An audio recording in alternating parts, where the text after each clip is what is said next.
एक बेहद ही गरीब इंसान जिसके टोटल 5 बच्चे हैं, जिनमें एक बेटा और 4 बेटियां होती हैं। पिता एक प्राइवेट कंपनी में नौकरी करता है और जो भी थोड़े बहुत पैसे कमाता है, बड़ी मुश्किल से अपने बच्चों की परवरिश और अपने घर का गुजारा करता है। उसकी बड़ी बेटी जैसे ही जवानी की दहलीज पर कदम रखती है, अच्छा रिश्ता देखकर एक दिन बड़ी ही धूमधाम से अपनी बेटी की शादी भी कर देता है। लेकिन लड़की जब शादी करके अपने ससुराल में जाती है, पहली रात को ही कमरे के अंदर सुहाग रात की सेज पर ही पति और पत्नी की बड़ी ही बेरहमी तरीके से हत्या कर दी जाती है। दरअसल उसकी ससुराल में 2 लोगों की ही नहीं बल्कि और 3 लोगों की भी हत्या कर दी जाती है। पिता ने एक दिन पहले ही जिस बेटी को लाल जोड़े में अपनी ससुराल भेजा था, दूसरे ही दिन उसकी बेटी की डेड बॉडी उसके मायके में पहुंच जाती है। इस बात की जानकारी जब आसपास के लोगों को मालूम चलता है तो पूरे इलाके में एकदम से तहलका मच जाता है। लेकिन इसकी असलियत जब लोगों को मालूम चलता है तो वाकई में इसे सुनने के बाद हर किसी के शरीर के रोंगटे खड़े कर देता है। नमस्कार, प्रणाम, मैं आपका भाई, आपका दोस्त अभय, और आप देख रहे हैं द कीप क्राइम। दोस्तों, आज की जो सच्ची घटना मैं आपको सुनाने जा रहा हूँ, ये सच्ची घटना है उत्तर प्रदेश की। उत्तर प्रदेश का एक जिला पड़ता है मैनपुरी, और इसी मैनपुरी का एक थाना लगता है किसनी, और इसी थाना क्षेत्र के अंतर्गत एक गांव आता है गोकुलपुरा, और इसी गोकुलपुरा गांव का रहने वाला है सुभाष यादव, जिसकी उम्र है लगभग 55 साल के आसपास। सुभाष की पत्नी का नाम है शारदा देवी। सुभाष के टोटल 4 बच्चे हैं, जिनमें 3 बेटा और 1 बेटी। बड़े बेटे का नाम है शिवबीर, दूसरा सोनू, तीसरा अभिषेक और सबसे छोटी बेटी प्रियंका। सुभाष जो अपने बड़े बेटे शिवबीर यादव और प्रियंका यादव की शादी भी कर चुका है। ये बात है 22 जून 2023 की। दरअसल इसी दिन ही सुभाष के दूसरे बेटे सोनू यादव की शादी होती है। सोनू का रिश्ता इटावा जिले के गंगापुर गांव के रहने वाले वेदराम की बेटी सोनी से तय होता है। 22 तारीख को सुभाष अपने बेटे की बारात काफ़ी धूमधाम से वेदराम के घर लेकर जाता है, और अगले दिन 23 जून 2023 को सोनू अपनी पत्नी सोनी को विदा कराकर घर ले आता है। शाम के वक्त बारात जब घर पर पहुंचती है, शादी की बाकी रस्में भी पूरी की जाती हैं। लेकिन रात होते होते पूरे घर के सदस्य इस प्रकार से थक जाते हैं कि काफ़ी गहरी नींद में सो जाते हैं। लेकिन जैसे ही रात के 12 बजते हैं, इधर सुभाष के कानों में हल्की सी आवाज़ सुनाई देती है। सुभाष उठकर जब बरामदे में जाता है तो देखता है कि उसकी बड़ी बहू डॉली और रिश्ते में आई एक महिला काफ़ी गंभीर अवस्था में ज़मीन पर पड़ी है। सुभाष जब आंगन में जाता है तो देखता है कि आंगन में 3 डेड बॉडी पड़ी है, जिसमें सुभाष का छोटा बेटा अभिषेक, उसका ही एक दोस्त दीपक और सुभाष का ही दामाद सौरभ की डेड बॉडी पड़ी है। सुभाष जैसे ही इन तीनों की डेड बॉडी को देखता है, उसके पैरों तले से ज़मीन खिसक जाती है। सुभाष जब सीढ़ियों से चढ़कर कमरे में जाता है तो देखता है कि उसने जिस बेटे सोनू की आज ही शादी किया है, उसी सोनू और उसकी पत्नी सोनी की डेड बॉडी भी बिस्तर पर पड़ी हुई है। दरअसल इन 5 के ऊपर किसी ने तेज धारदार हथियार को चलाकर इन 5 की हत्या कर दिया है, और इन 5 की हत्या किसी और ने नहीं बल्कि सुभाष के ही बड़े बेटे शिवबीर ने किया है। दरअसल शिवबीर अपने पिता के ऊपर भी हमला करता है, लेकिन सुभाष किसी तरह अपने आप को बचा लेता है, जिसकी वजह से सुभाष के हाथ में भी थोड़ी सी चोट लग जाती है। लेकिन सुभाष जब अपने बड़े बेटे को पकड़ने का प्रयास करता है, शिवबीर घर के पिछले दरवाजे से भाग जाता है। लेकिन सुभाष इससे पहले कि शिवबीर को पकड़ पाता, सुभाष को भी एक गोली चलने की आवाज़ सुनाई देती है। सुभाष जब घर के पिछले दरवाजे से झांक कर देखता है तो मालूम चलता है कि शिवबीर ने खुद को भी गोली मार लिया है, जिसकी वजह से शिवबीर की भी घटनास्थल पर ही मौत हो जाती है। जैसे ही घर के आंगन में चीखने चिल्लाने की आवाज़ सुनाई देती है, चीख पुकार सुनकर आसपास के लोग भी उसके घर में इकट्ठा हो जाते हैं। तभी इस बात की जानकारी नज़दीकी थाने में दी जाती है। इधर पुलिस को जैसे ही सूचना मिलती है, पुलिस अपनी टीम के साथ सुभाष के घर पहुंच जाती है और सारे डेड बॉडी को अपने कब्जे में लेकर पोस्टमार्टम के लिए भेज देती है। पुलिस जब इस पूरे घटनाक्रम के बारे में सुभाष से पूछताछ करती है तो सुभाष कहता है कि साहब, इन 5 की हत्या किसी और ने नहीं बल्कि मेरे ही बड़े बेटे शिवबीर यादव ने किया है, और खुद को भी गोली मार लिया है। लेकिन सुभाष जब इस हत्या की पूरी कहानी पुलिस वालों को बताता है तो वाकई में इसे सुनने के बाद हर किसी के पैरों तले से ज़मीन खिसक जाती है। दरअसल इस कहानी की शुरुआत होती है इस घटनाक्रम से ठीक 3 साल पहले, जब सुभाष के बड़े बेटे शिवबीर की शादी नहीं हुई थी। सुभाष जो खेती किसानी का काम करता है, खुद तो पढ़ा लिखा नहीं है, लेकिन अपने बच्चों को बेहतर शिक्षा देने का प्रयास करता है। सुभाष के दोनों छोटे बेटे पढ़ाई में तो काफ़ी होशियार होते हैं, लेकिन शिवबीर का अपनी पढ़ाई में दिल ही नहीं लगता है। बड़ी ही मुश्किल से शिवबीर इंटरमीडिएट तक की पढ़ाई करता है। उसके बाद अपनी पढ़ाई छोड़कर मैनपुरी में ही एक नौकरी कर लेता है। कुछ दिन नौकरी करता है, लेकिन शिवबीर का अपनी नौकरी में भी मन नहीं लगता है। इसीलिए नौकरी छोड़कर अपने ही इलाके में फ्लैक्स की दुकान खोल लेता है, जिसमें अच्छा खासा पैसा भी इन्वेस्ट करता है। दुकान करने के बाद शुरू में तो शिवबीर अच्छा खासा पैसा भी कमाता है, लेकिन जब ठीक ठाक पैसे कमाने लगता है, आखिरकार साल 2019 में सुभाष अपने बड़े बेटे शिवबीर की शादी डॉली से कर देता है। डॉली जो उसी के इलाके की रहने वाली है। शिवबीर जब डॉली से शादी करके अपने घर में लाता है, अपनी पत्नी को भी काफ़ी हद तक पसंद करता है। जब 1 साल का समय गुजर जाता है, शिवबीर की एक बेटी भी हो जाती है। लेकिन जैसे ही कुछ महीने का और समय गुजरता है, धीरे धीरे शिवबीर की दुकान काफ़ी नुकसान में चली जाती है। दुकान इस प्रकार से नुकसान में चली जाती है कि आखिरकार शिवबीर के ऊपर काफ़ी लोगों का कर्ज भी हो जाता है।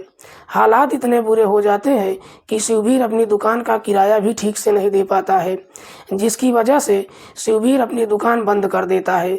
लेकिन दुकान जब बंद कर देता है, उसके बाद शिवबीर इस प्रकार से परेशान होने लगता है कि गलत लोगों की संगत में आ जाता है।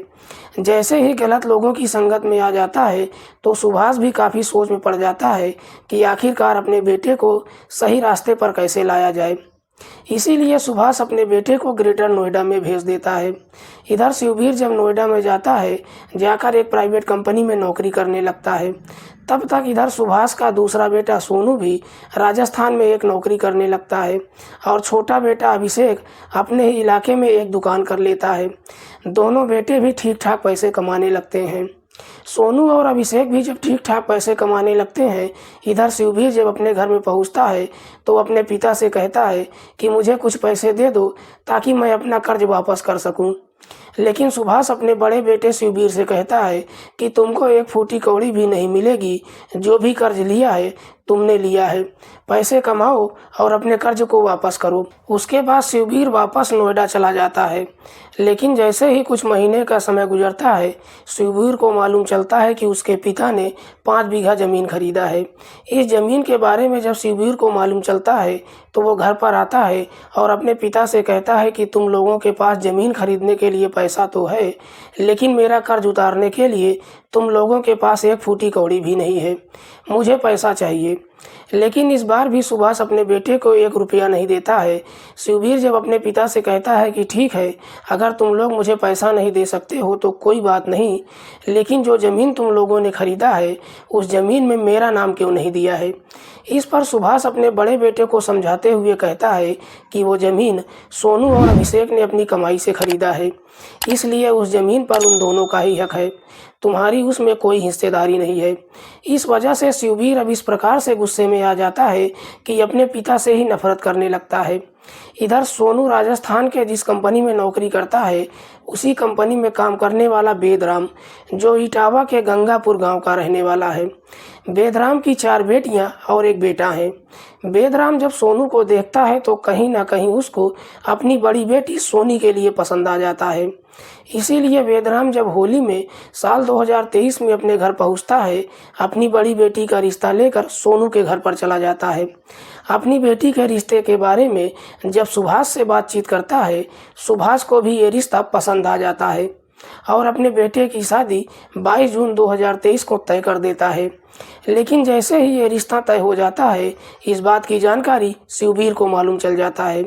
शिवबीर जब घर जाकर अपने पिता से झगड़ा करने लगता है, कहता है कि तुम लोगों के पास शादी करने के लिए तो पैसा है, लेकिन मेरा कर्जा देने के लिए नहीं है। सुभाष इस बार भी अपने बेटे से यही कहता है कि तुमको जो भी करना है तुम कर लो, लेकिन तुमको 1 फूटी कौड़ी भी नहीं मिलेगी। शिवबीर इस प्रकार से गुस्से में आ जाता है कि इस बारे में अपने मामा और अपने बहनोई सौरभ से भी बातचीत करता है, लेकिन इसमें ना तो उसका मामा और ना ही उसका बहनोई सौरभ ही उसका साथ देते हैं।